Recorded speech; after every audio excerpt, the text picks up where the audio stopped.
Hello, welcome to the Matadoras. We are Dina and Lizzie, and if this is the first time you've ever watched us or heard us, we were both married to the same person, but not at the same time. Dina was the wife to Rex, was the first wife, and I was the second. And through our turmoil and brokenness, a beautiful friendship was formed, and we also became very passionate about helping people through recovery after abuse, especially emotional abuse. Of course, physical abuse also comes with emotional abuse. But there's also topics that we desire to talk about because toxicity in relationships can go in multiple different types of areas of our lives. And one of it is workplace toxicity and people that we work with. And we feel like this is such a passionate subject that sometimes we don't talk about enough because, we just deal with it. But when you think about it, we are literally in the workplace 40 plus hours out of the week if it's a full-time job. So it ends up taking a full part of our life that we think about it before we go to work, the people that we work with and the jobs that we do, and then we take it home. So I think we both thought this was a very important topic to address. So without further ado, I'm going to let Dina share some of her situations and those that other people that she had worked with.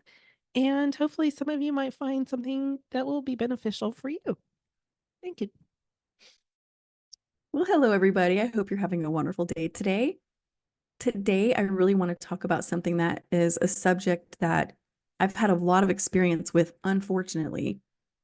And, also, unfortunately, many of my friends and acquaintances have also had experiences, and that is with a workplace bully. Generally, it's somebody in a leadership position that has some power over you, which is why it makes it so intimidating. And why this is so pervasive in a day where we are acutely aware of bullying and have many policies in place for bullying, I have no idea. But unfortunately, I've experienced it all the way up into my last position, which was, less than 2 years ago. And those places that I worked for definitely had anti-harassment and anti-bullying policies in place. But one thing that I particularly want to talk about today is the covert workplace bullying. I think we all have met a workplace bully who is overt. In other words, they're just all out there. They just might be rude or just kind of nasty or maybe just moody, or they just say things that are really inappropriate and they get away with it. But I want to talk about something that I experienced and also some of my acquaintances that I've talked to that have experienced, and give you some examples of what covert bullying looks like so that you understand. Because when it happened to me, it was so confusing. I had no idea what was going on. I really just was completely taken by storm because I had been in a situation where I'd worked with a bully before, but I certainly had never worked for. So these situations, and especially when I experience them, are so confusing and so overwhelming that I want to make sure that you all understand if you are experiencing covert bullying at work. So let's just talk about what this looks like. And like I said, I'm going to give examples. Some are from me, some are from other people, kind of a compilation of things that people have been through. But let's talk about this. So one sign that you might be being bullied and harassed in a covert manner would be the fact that you just feel kind of demeaned, or you feel invisible, or you feel devalued, or the person just makes sort of backwards compliments. You feel picked on, you feel unseen. Maybe your workload is excessive compared to your coworkers. Maybe your pay is less than other people in your same job description. Maybe you just feel like you're not in the know like other people are. You find yourself missing things. Any kind of feeling where you are at the workplace and you're feeling anxious, upset, picked on, like depressed, sad, and you just feel that the way that you're being treated is somehow off, you need to pay attention to that, because I was under this kind of situation for about 2 years. It definitely got worse at the end, but at the entire time it was happening, I had no idea that I was being bullied. I had no idea that I was being targeted. And I had no idea that this particular person wanted me out of the organization, because I'd been there a number of years and I'd always had excellent reviews, always gave my 100% best, did anything I was asked to do. And it was beautiful for about 3 years until a new boss came and took over. And after that new boss came over and started being in charge of me, I just noticed things changing. One of them was I immediately started to feel excluded. When the new boss came to power, they brought a couple of other leaders with them, new leaders, brand new, and they wanted them to be on equal ground with me in my position, which I was fine with. We needed more help. We definitely needed more hands. We were all frazzled and exhausted. Healthcare can be exhausting. And I was great with that. But what I didn't understand at the time was this person was bringing in their own team, and I was no longer valued or even wanted. Of course, you don't see that at the time. So one of the first things that happened was exclusion, which exclusion can be anything from there's special meetings going on that you're not invited to. This particular one was there was a work trip and other meetings that were happening. And I was just told that, well, since you've been in this position for a long time, you've done these things. So we're just going to go on these, little trips by ourselves, which was so shocking to me because my previous leader would never have excluded certain people and included others. And another one was minimization. This can look a lot of different ways, but one of them for me was I'd be in a meeting, they were asking for people to input what they felt was a good direction or a good solution to a problem. You raise your hand, you've been there for years, the other leaders are pretty new, so you feel like you kind of have a handle on what could be a good idea. And right in front of the whole crowd, in front of the whole meeting place of 50 to 100 people, you're told, well, we tried that once and that. No. And everything you say, it seems like at every meeting you're in, everything you say is minimized. It's just, and then if the other person speaks up, that's one of the favorites, it could be something that is just the tiniest thing. And it's just celebrated all of a sudden. So minimization, that can also be if you accomplish something really good and they, instead of thanking you or any kind of recognition, that gets either swept under the rug and you're never recognized, or it's just minimized. Like, well, that's just your job. You should be doing it. So minimization comes in a lot of forms. Another one would be withholding information. This definitely happened not only to me, but several other people at several other jobs. Again, some of this is my experience, some of it's a compilation of other people's experiences. But withholding information, for instance, let's say there's a meeting with the CEO or the CFO, a very important meeting, and you somehow didn't get the invite, but everybody else did. Okay? Withholding information is a great way to make somebody look like they are not doing their job well. Another way would be if there's a project and there's something that needs to be done on this project, and you need to know from your boss or your leader exactly how they want this done. They might be a very particular person. And so you go to them to get information.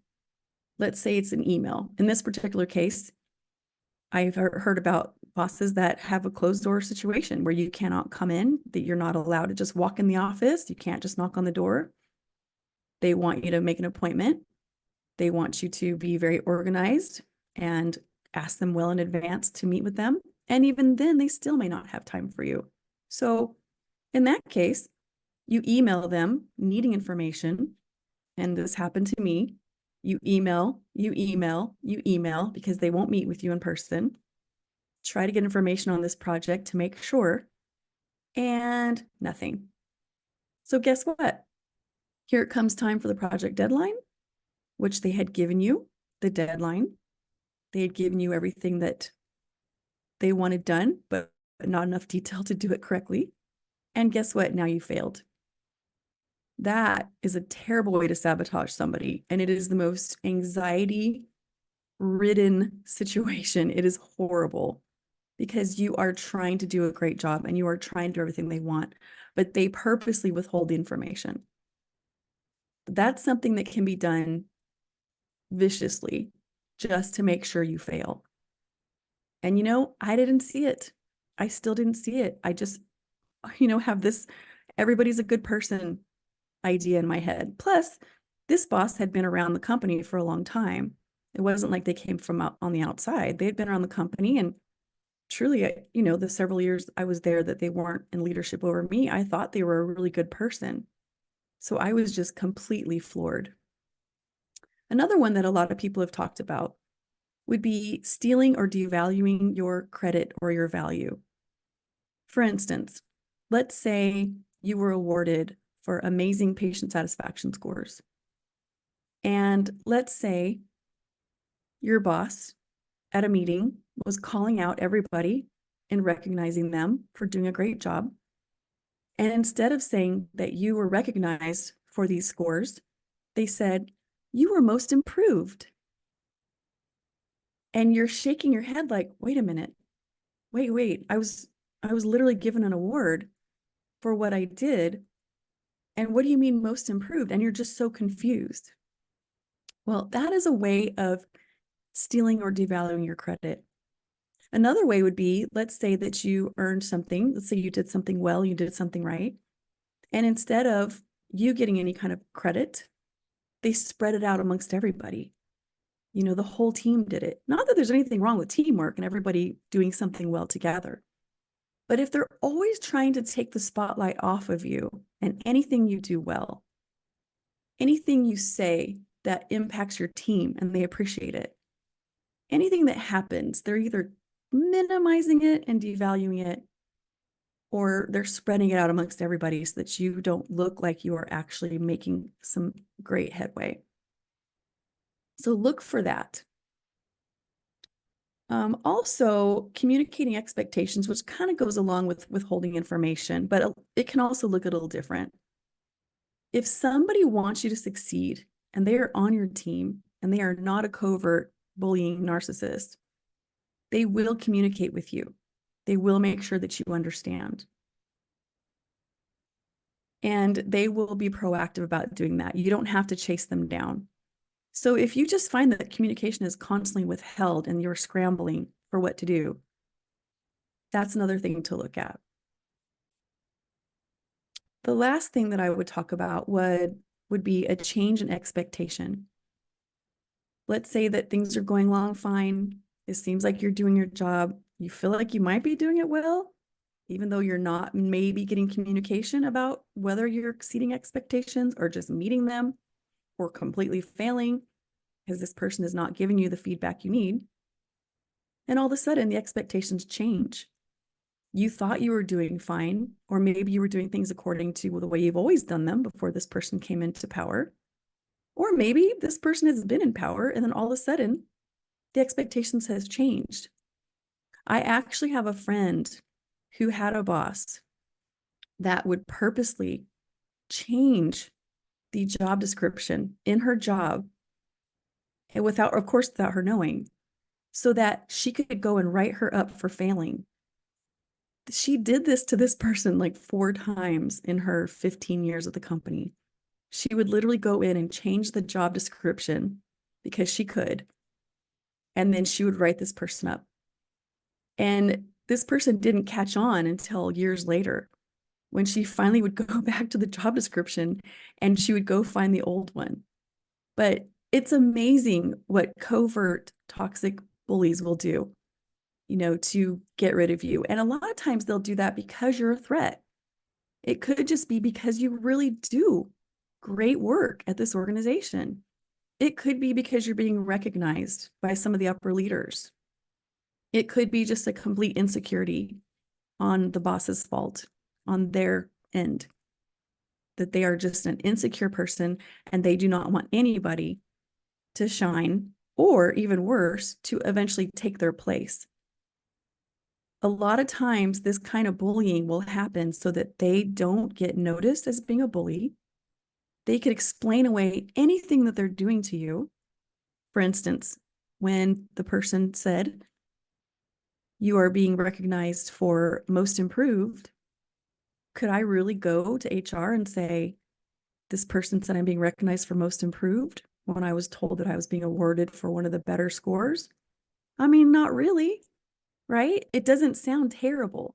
And I think that's why the covert bully is so good at what they do, because anything that you say, it doesn't sound like they're doing anything terrible. And so it makes you feel like you're this oversensitive, whiny person that's just not thriving, under their leadership, which is how you feel. I don't think that's really true. I just know that that's how you feel. So anytime you feel these ways, devalued, invisible, unseen, picked on, deliberately out of the loop, deliberately not sure what's going on or how to do your job, those are all signs of covert bullying. So what do you do? What do you do when this happens? Well, let me tell you what most people do. Absolutely nothing. Most people do absolutely nothing, or they quit their job. But of course, you usually can't just quit your job, right? You have to find another job, and that takes time, especially if you are in a leadership role. And why? Why do we not speak up? I didn't. Why do we not speak up? Well, let me tell you why. Let me give you a few reasons probably why people don't speak up and change the culture or change these situations from happening. One of them, and the most obvious one, is you're afraid for your job. You have a family, you need insurance, you need money, you have to put food on the table. You're terrified. If you go complain about this person, and especially when it's covert bullying, and it could be taken with a grain of salt, well, then what happens? So the upper leadership that you've complained to, or HR, they go to now your boss to interview them to say what's going on. Now your boss knows. And so now what's going to happen to you, right? And if you're in a culture that does not recognize and take care of this kind of bullying, you don't really have a leg to stand on. Totally understandable. That's where I was. So you're afraid for your job. The second thing is that you may not recognize this as bullying. You might just truly feel that all of a sudden, out of nowhere, you just do not measure up anymore, or you're just not fit for this job. You start to feel like me and many of my associates who've experienced some of these examples, that you just simply don't fit in this role. You're not a good employee. You're no longer effective. You're somehow failing, even though you don't know how. And you just feel like it's your fault.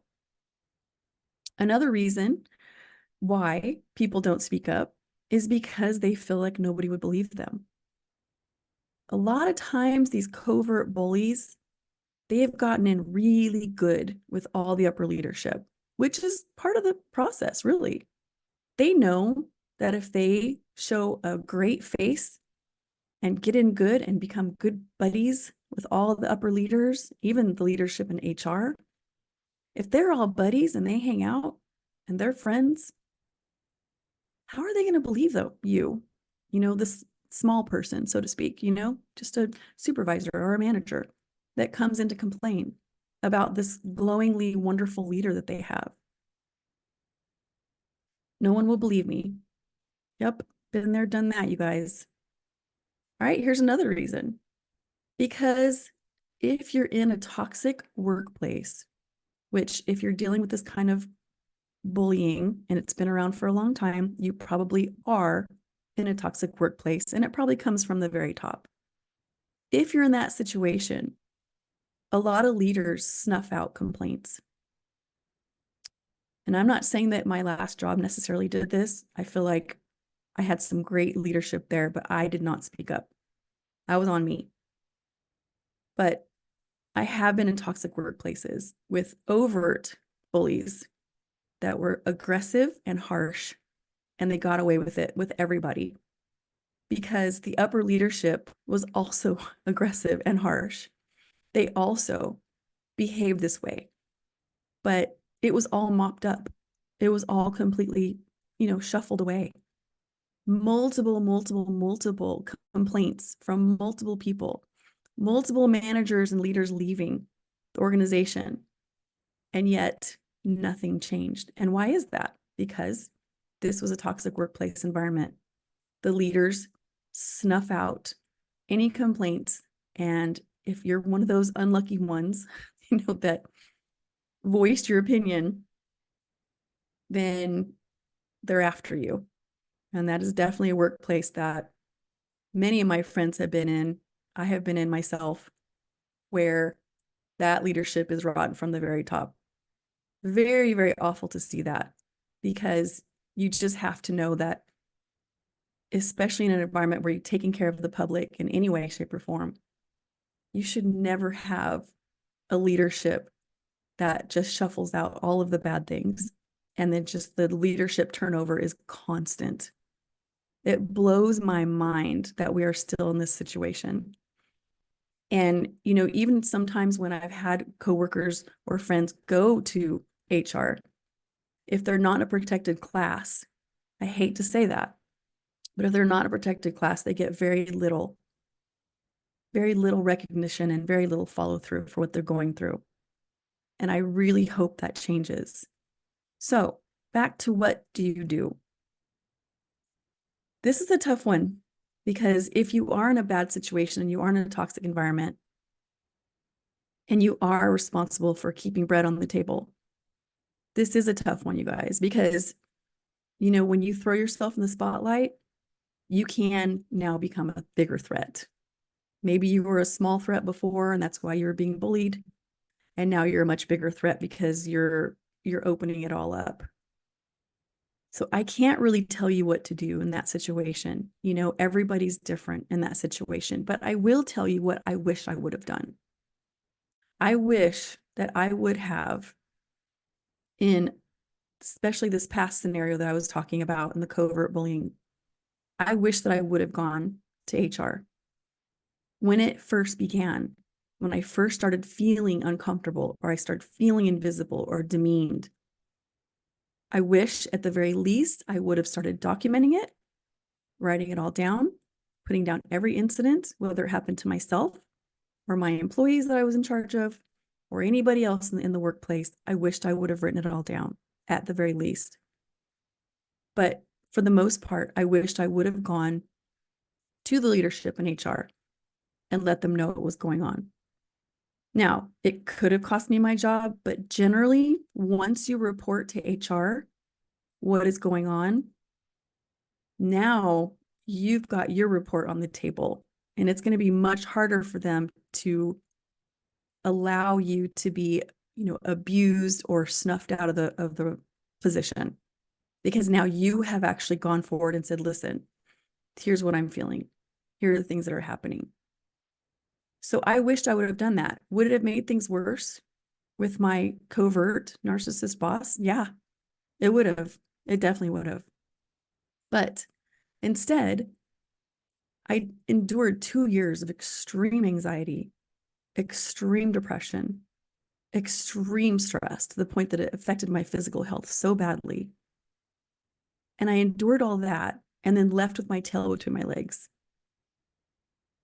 I would much rather have gone to HR and to really talk to them and tell them what was happening, and explained everything that I was being told and made to feel, to show a pattern.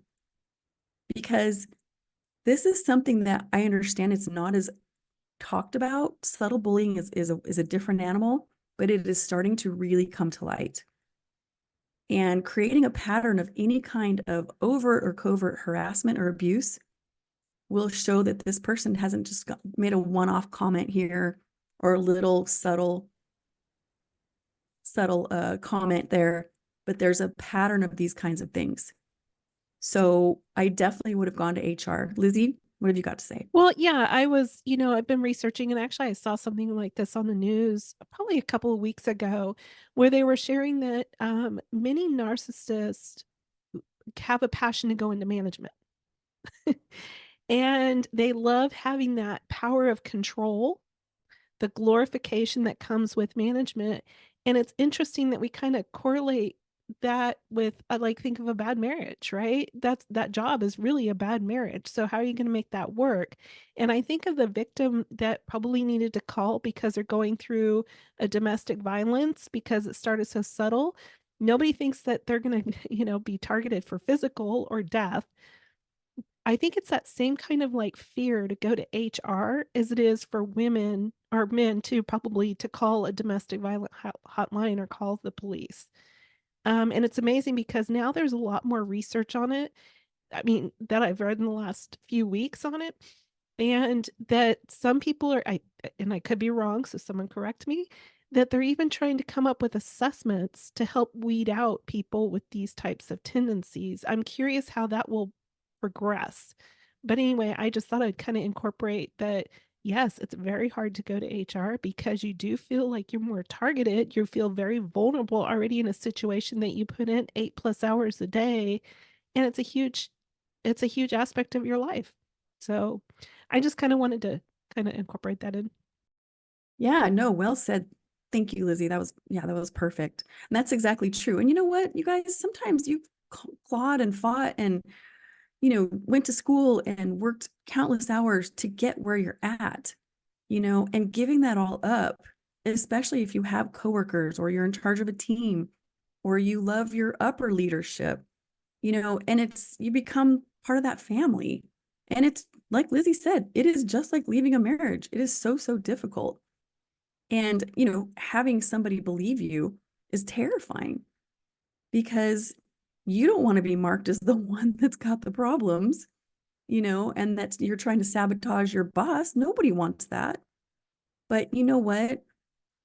I tell you, at the end of the day, facing your giant, facing that raging bull, and doing it honestly and making your case, even if it takes you a little time to write things down and document things and show a pattern, it's so important. And not only for yourself and for your own pride and self-esteem, you should definitely defend yourself because you deserve it and you don't deserve to be treated that way.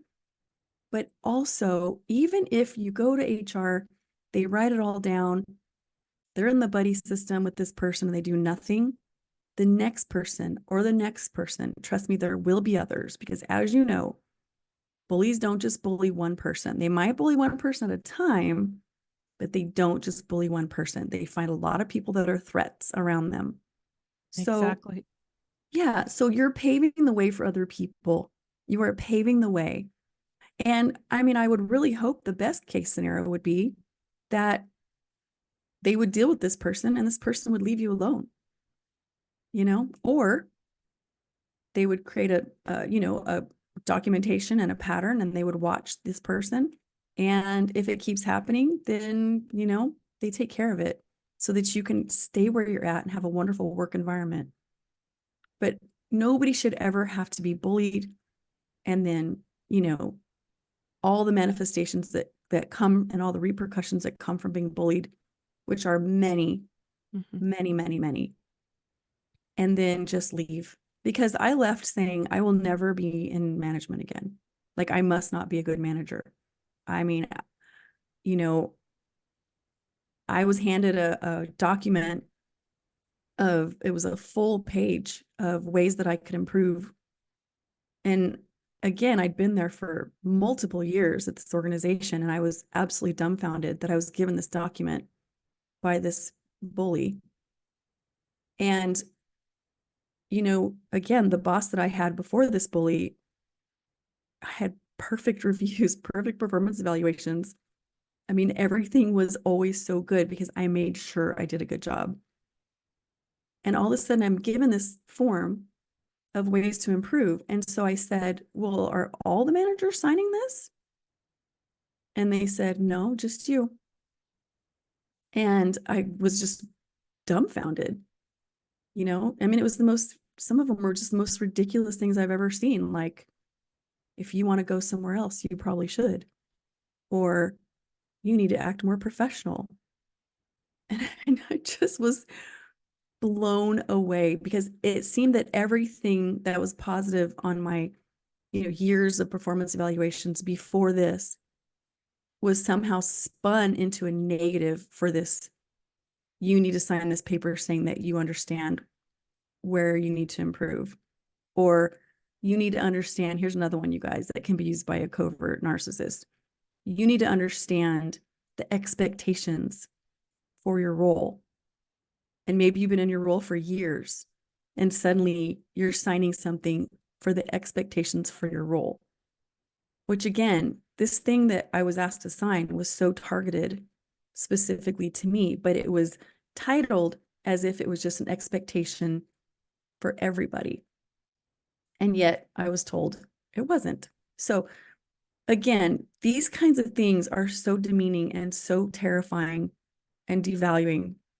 And I can't tell you what to do because it really does depend on your needs and your financial, needs at the time. But I can say, please don't stay in that type of environment. It will do so much damage to your heart and your soul. Do not put up with it. If you need to just find a new position and then write a letter to HR later or some of the leaders, then do that. I have a bunch of friends that did that. They left the position and then they all got together and they wrote a letter to the leadership. Now, that letter was basically tossed out. Nothing happened because, again, bad leadership. But please do something. Don't do nothing. Don't stay in it. Don't put up with it. Please. It will affect you in a terrible way and it shouldn't. And nobody should put up with that, whether it's a marriage or a work marriage or any other kind of relationship. I don't care what kind of relationship it is. Do not put up with any kind of abuse. Well said, Dina. I know that I don't want to say I walked beside you with it, but I know you went through it was trauma, I think, in the workplace. And it is hard to figure out when to leave, what you're really doing, and all those things. And I agree with you, Dina. Number one, document. Always document, document, document. And remember, paper trail does accumulate against a person. So Dina hit the nail on the head. And it is a really hard walk to go to HR. And hopefully, just by continually setting up some clear boundaries for yourself, I would also encourage you not to really share things that are going on in your personal life that they could possibly use to manipulate you or hurt you with those little bits of, stuff. It's kind of like keep it as professional as you can without, trying to really open your heart, which is really hard when you work with these people all day long. So continue with that professionalism, continue to try to stay calm when you feel attacked and be assertive. Also, seek a support. If you don't feel comfortable with HR, find someone that you really respect in the working world. It doesn't necessarily have to be someone in your same, job job force or whatever, but you might find someone that you can kind of just bounce some ideas off of, or hey, what do you think? Because just like in a really toxic or painful or abusive relationship, you kind of lose your objectiveness. You kind of just get in this like I'm in the survival mode, right? So you really need someone to really bounce those ideas off. It kind of helps some of that pressure. Oh, And yeah. yeah, and then also realize when it's time to get that divorce in your job world, right? I know that finances could have a huge impact because you're like, well, I won't make as much money. Looking for a job can be very daunting when you don't feel like you have a lot of energy anyway. You've got kids, a spouse, and all the activities that go along with just life itself. It's really important to maybe sit down and evaluate your budget. Um, for example, I have a financial coach, and because I'm a single woman, I enjoy working with her because it helps me kind of just organize myself financially. Now, some of you may not need that, but if you're trying to figure out how to organize your finances so you can ease out of a job, or, maybe open to how much you really need to have a good, healthy lifestyle, because life is really precious and it's too short to stay in a situation that is toxic day in and day out, just like a bad marriage. So that was really good stuff, Dina. And, I Thank you, Lizzie. And you know what? Let me add one more thing just to spin off on what absolutely. you're saying, just a real quick thing, because this is really important. This is something that I think you need to know. If you are in a toxic relationship with your boss and with your work, make sure you were saying to find someone to talk to and confide in. Make sure that you are very careful who you talk to, okay? Because I have heard multiple stories about these types of people having a little spy to see what you're doing, who you're talking to, and what you're saying. And it might be someone who you think is a good friend. It might be someone who, is another leader, but they have this person's ear, and they will literally they will do things to like sabotage you, and then they will go and find out what you're saying, and then they will go first to HR and use those things against you. So if you need to talk to somebody about this, which you will, because it'll drive you out of your mind because you think you're going crazy because you don't know what's going on, make sure, I would say, it's somebody outside the organization, or if they're inside the organization, you 100% trust them. You 100% know they're not going to go anywhere. Sometimes people even go to HR just because they're concerned for you. But again, be careful of these people. They are snakes in the grass. Well, it's kind of like what we've talked about before. That term flying monkeys, that's what that kind of reminds me of. The person that's going to go to get all the information and then take it to Yep. the abuser. That's kind of like we just don't like interpret that Yep. into our workplace. So I think Yes. if we can kind of go with those same lenses of relationships and workplace relationships, it might make us a little more protective, proactive to our mental and physical health. And I'd also say it's important to do some good self care, because when you are going through this trauma in the workplace or this just pain, because a lot of times it robs you on the weekends, it robs you at night of your sleep. It will wake you up early in the morning where you're not feeling rested and you're waking up with this huge anxiety attack. It's that self care until you can kind of get your ducks in a row to figure out what your next step is going to be or how you're going to handle it is really critical to kind of help bring some balance into your life. So, Yeah. really work at focusing, not letting it Mhm. rob you of your weekend and of your tomorrows. Okay. Yes. And I know that's easier Perfect. said than done, Right. but Yep. just hopefully you can Hmm. kind of eventually get there. So, anyway, that was wow, that was really good. Anything else, Dina? No, that's all. Thank you all. And please take care of yourselves. That's all I've got to say. Take care of yourselves. Don't let anybody do this to you. Absolutely. And you can find us. We have a Facebook page. Was it Women of Faith, Breaking Free from Toxic Relationships? We would love to have you join us and join our community. You can listen to all of our podcasts under the Matadora and all the major platforms. And yeah, we just appreciate you taking the time. Feel free to go to thematadoras.com. You can reach out to us there if you have questions or you would like something to share. You can also find us on YouTube. So we're just like spreading out everywhere. But anyway, we do care deeply about each and every one of you. And we just want to say thank you so much for listening. And we hope you have a wonderful day. Thank you.